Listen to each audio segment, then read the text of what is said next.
সোমবার উঠছে Dhaka premier league ক্রিকেটের পর্দা। আবাহনীকে টেক্কা দিয়ে হেভিওয়েট মোহামেডান জিততে চায় শিরোপা। চ্যাম্পিয়ন্স ট্রফিতে বাংলাদেশের ভরাডুবি। সোমবার মুশফিক রিয়াদদের ভবিষ্যৎ নিয়ে আলোচনা করতে পারে বিসিবি। তাইফে ক্যাম্প ও প্রস্তুতি ম্যাচ খেলেন নিজেদের ঝালিয়ে নেবেন জামাল তোপুরা। ভারত বধের জমাট পরিকল্পনা। মোহামেডানের নির্বাচনে নেই কোনো বাধা। ক্রীড়াঙ্গনে ফিরছেন ক্লাবের সাবেক ডিরেক্টর ইনচার্জ লোকমান ভুঁইয়া। পারিশ্রমিক কম পাওয়ায় অখুশি, তবুও মাঠের ক্রিকেটে দুর্বার। ছুটতে মরিয়া ক্রিকেটাররা। সোমবার থেকে শুরু হচ্ছে 12 ক্লাবের ঢাকা প্রিমিয়ার লিগ। এবারে কি আবাহনীকে টেক্কা দিয়ে শিরোপা জিতবে হেভিওয়েট মোহামেডান? প্রথম দিনে 3 ম্যাচ। মিরপুরে বর্তমান চ্যাম্পিয়ন আবাহনী, বিকেএসপিতে আলাদা ম্যাচে মোহামেডান ও প্রাইম ব্যাংক খেলবে। চোখ ধাঁধানো শটে 4, অসাধারণ স্লগ সুইপে মিড উইকেটের উপর দিয়ে ছক্কা, ঠিক পরের বলেই কিপারের কাছে ক্যাচ দিয়ে ফেরা। আবাহনী শান্ত নেট প্র্যাকটিসেই কি দারুণভাবে ফুটে উঠল লাল সবুজ জার্সিতে টাইগারদের ব্যাটিংয়ের বেহাল দশা। এভাবেই তো ওরা 2-1 ভালো শট খেলে স্বপ্ন দেখিয়ে আশাহত করছেন বছরের পর বছর ধরে। চ্যাম্পিয়ন্স ট্রফিতে ভরাডুবি, লিডার শান্ত, ব্যাটার শান্ত ও সমালোচিত। দুঃখস্মৃতি পেছনে রেখে নতুন মিশনে ক্রিকেটাররা। সোমবার থেকে মাঠে গড়াচ্ছে ঢাকা প্রিমিয়ার লিগ। আবাহনী জার্সিতে রানের বন্যা বইয়ে দিতে স্কিল ঝালে ব্যস্ত নাজমুল শান্ত। দিন কয়েক আগেও নির্বাচকের দায়িত্বে থাকা হান্নান সরকার আকাশী নীলদের হেড কোচের ভূমিকায়। উদ্বোধনী দিনেই বর্তমান চ্যাম্পিয়ন আবাহনীর খেলা মিরপুরের শেরি বাংলায়। প্রতিপক্ষ তুলনামূলক দুর্বল অগ্রণী ব্যাংক। নাহিদ রানার গতি সামলাতে পারবে তো ওরা? প্রশ্ন হলো, রোজার মধ্যে প্রচন্ড গরমে নাহিদ রানাকে কি বুঝে শুনে ওয়ার্কলোড ম্যানেজ করে খেলাবেন হান্নান, শান্ত, মোসাদ্দেকরা? বিপিএল এ টানা খেলায় নাহিদের উপর চাপ বেড়েছে, গতি কমেছে, এমন কথা জাতীয় দলের হেড কোচও বলেছিলেন। ক্লাব ক্রিকেট, তারপরও কি সোনার ডিম পাড়াই হাঁসের জন্য আবাহনীকে কোনো গাইডলাইন দেবে বিসিবি? মিরপুরে আবাহনীর লড়াই। এবারে ডিপিএল এ কাগজে কলমের সবচেয়ে শক্তিশালী দল মোহামেডান দাপট দেখাতে নামবে বিকেএসপিতে।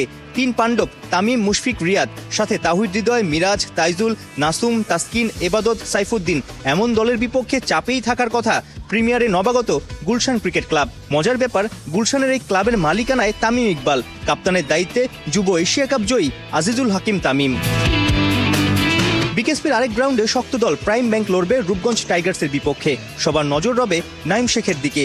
ঘরোয়া ক্রিকেটের সবশেষ 2 আসর, এনসিএল, টি20 ও বিপিএল এর হাইয়েস্ট রান গেটার। নিশ্চয়ই ঢাকা প্রিমিয়ার লিগেও উইলোর ঝলক দেখাতে চাইবেন প্রাইমের এই বাহাতি ওপেনার। প্রায় প্রতি বছরই আইসিসির কোনো ইভেন্টে বাংলাদেশ ব্যর্থ হওয়ার পর কারণ খুঁজতে নামে বিসিবি। নতুন বছরে চ্যাম্পিয়ন্স ট্রফিতে বাংলাদেশের ভরাডুবি সোমবারের বোর্ড সভার বড় এজেন্ডা। দুবাইতে ভারতের কাছে পাত্তা পায়নি, রাওয়ালপিন্ডিতে অনায়াসে জিতেছে নিউজিল্যান্ড। কোনো ম্যাচ না জিতে হতাশ হয়ে ইতোমধ্যে দেশে ফিরেছে টাইগাররা। ব্যাটে বলে কেন এত ব্যর্থতা, সেই নিয়ে বেশি আলোচনা হবে 3রা মার্চ দুপুরে ক্রিকেট বোর্ডের সভায়। এছাড়া হেড কোচ ফিল সিমন্স ও সিনিয়র সহকারী কোচ সালাউদ্দিনের চুক্তি নবায়ন করা হবে কিনা সেই ইস্যুতেও সবার মতামত জানবেন ফারুক আহমেদ। 2 সিনিয়র মুশফিক রিয়াদের ভবিষ্যৎ নিয়েও কথা হতে পারে এই মিটিং। ক্রিকেটারদের কেন্দ্রীয় চুক্তি ও নাজমুল শান্তর অধিনায়কত্ব ইস্যুটাও উঠতে পারে আলোচনায়। বল শুধু আকাশে ওড়ে আর আকাশ থেকে কিউইদের হাতে ধরা পড়ে, তবে ব্যাপারটা এতটা সহজ ছিল না। বাজ পাখির মতো ক্যাচ লুফে ভারতকে রীতিমতো স্তব্ধ করে দিলেন গ্লেন ফেলপস আর উইলিয়ামসনরা। সাথে প্রমাণ করেছেন এবারের আসরে ফিটনেসের দিক থেকে নিউজিল্যান্ড সবার ধরা ছোঁয়ার বাইরে। বিস্তারিত।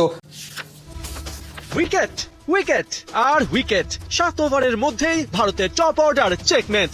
গিল, রোহিত, কোহলি, ওদের সামনে আতঙ্ক হয়েছিলেন কাইল জেমিসন আর ম্যাট হেনরি। সাথে গ্লেন ফিলিপস আর উইলিয়ামসনদের উড়ে উড়ে ক্যাচ ম্যাচের মোমেন্টাম যেমন ঘুরিয়েছে, তেমন দর্শকদের চোখও কপালে তুলেছে। তবে ভারত দলটাই যে অন্য ধাতুতে করা, বিপদ এলেও তা কিভাবে সামাল দিতে হয় তা 4th উইকেট পার্টনারশিপে দারুণভাবে দেখিয়েছেন শ্রেয়াস আইয়ার আর অক্ষর প্যাটেল। 136 বলে 98 রানের জুটিতে ভারতকে ম্যাচে ফেরালেন। যে পজিশনে দাঁড়িয়ে বাংলাদেশের মিরাজ, মুশফিকরা বারবার ব্যর্থ হন, সেই পজিশনে কিভাবে চাপ সামাল দিতে হয় তা দেখিয়ে দেন শ্রেয়াস আর অক্ষর। অক্ষর প্যাটেল এদিন 42 রানে আউট হলেও শ্রেয়াস ঠিকই 50 তুলে কিউইদের জবাব দিয়ে গেছেন।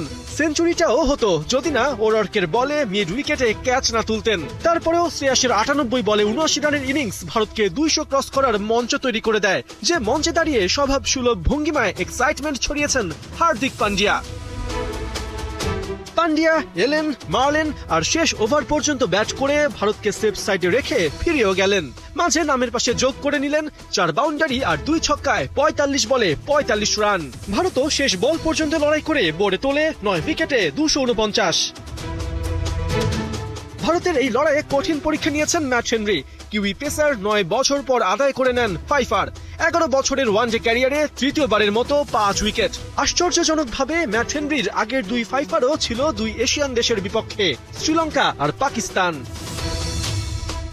তবে বোলিং এর পাশাপাশি এই ম্যাচে পার্থক্য করে দিয়েছে কিউইদের অসাধারণ ফিল্ডিং, ক্ষিপ্রতা, প্রচেষ্টা আর সফলতায় ওরা দেখিয়ে দিয়েছে নিজেদের ফিটনেস লেভেল, আর আফসোস বাড়িয়েছে চ্যাম্পিয়ন্স ট্রফি থেকে ছিটকে যাওয়া বাংলাদেশের হতাশ ভক্তদের। একদিকে শক্তিশালী প্রতিপক্ষ ভারত, তার সঙ্গে শিলংয়ের কন্ডিশন, দুইয়ের যোগফলে এএফসি এশিয়া কাপ বাছাইয়ে কঠিন চ্যালেঞ্জের মুখে বাংলাদেশ। তাই আগে থেকে সেই বাঁধা উতরাতে বিশেষ পরিকল্পনা লাল সবুজদের। সৌদি আরবের তাইফে ক্যাম্প ও প্রস্তুতি ম্যাচ খেলে নিজেদের ঝালিয়ে নিতে চায় হাভিয়ার কাবরেরা শিশু। এএফসি এশিয়ান কাপের বাছাইয়ে ভারতের বিপক্ষে বাংলাদেশ খেলবে মেঘালয় রাজ্যের শিলংয়ে, কিন্তু জামাল, তপু, মোরসালিনরা ক্যাম্প করবে সৌদি আরবে। পেছনের রহস্যটা কি? সন্ধ্যা যত ঘনিয়ে আসে শিলংয়ে ততই কমতে থাকে তাপমাত্রা, সঙ্গে বাড়ে বাতাসের চাপ। এর উপর আবার পাহাড়ি এলাকা, যা সমুদ্র পৃষ্ঠ থেকে প্রায় 1500 মিটার উপরে। এমন পরিবেশে খুব একটা খেলার অভ্যাস নাই বাংলাদেশের। এর সঙ্গে প্রতিপক্ষ শক্তিশালী ভারত, দুয়ে মিলে বেশ কঠিন চ্যালেঞ্জের অপেক্ষায় বাংলা। তাই সেই বাধা উতরে যাওয়ার পরিকল্পনার বড় অধ্যায় সৌদিতে ক্যাম্প করা। সৌদি আরবের তায়েফ শহর ও ভারতের শিলং, দুই জায়গায় কন্ডিশন অনেকটা কাছাকাছি। দুটি পাহাড়ি অঞ্চল এবং তাপমাত্রায় শীতের আধিক্য থাকে বেশি। তাই শিলংয়ের পরিবেশের সঙ্গে মানিয়ে নিতে সৌদিকে বেছে নেয়া, সেখানে 2টি কিংবা 3টি প্রস্তুতি ম্যাচ খেলে আগে থেকে খাপ খাইয়ে নেয়া। তবে কেবল পরিবেশের সঙ্গে মানিয়ে নেয়া নয়, আরেকটি গুরুত্বপূর্ণ কারণে দেশের বাইরে ক্যাম্প করার পরিকল্পনা। ওয়েদারও আই থিঙ্ক সিমিলার।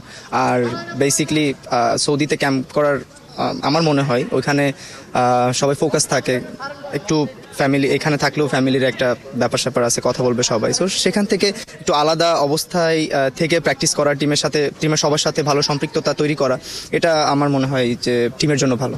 আগামী 5 মার্চ সৌদির উদ্দেশ্যে দেশ ছাড়বে বাংলাদেশ। সেখানে প্রায় 2 সপ্তাহের ক্যাম্প শেষে 18 মার্চ ঢাকায় আসবে জামালরা। একদিনের বিরতি দিয়ে 20 মার্চ ভারতের শিলংয়ের উদ্দেশ্যে পাড়ি জমাবে। 25 মার্চ ভারতের বিপক্ষে মাঠে নামবে লাল সবুজরা। প্রথমে ঢাকা, এরপর সৌদি, তারপর আবার ঢাকা। বারবার এমন ক্যাম্প কি কোনো অসুবিধা বয়ে আনবে? কোচ হাভিয়ার কাবরেরা একে সুবিধা হিসেবেই মনে করছেন। টিম ইন্ডিয়ার আগে প্রস্তুতি নেয়ার সুযোগ বাংলার সামনে। We don't want to take it that much as an introductory week. We already want to advance in the plan so that we can reach Saudi with. এখন দেখার পালা সৌদিতে ক্যাম্প কতটুকু ফলপ্রসূ হয়।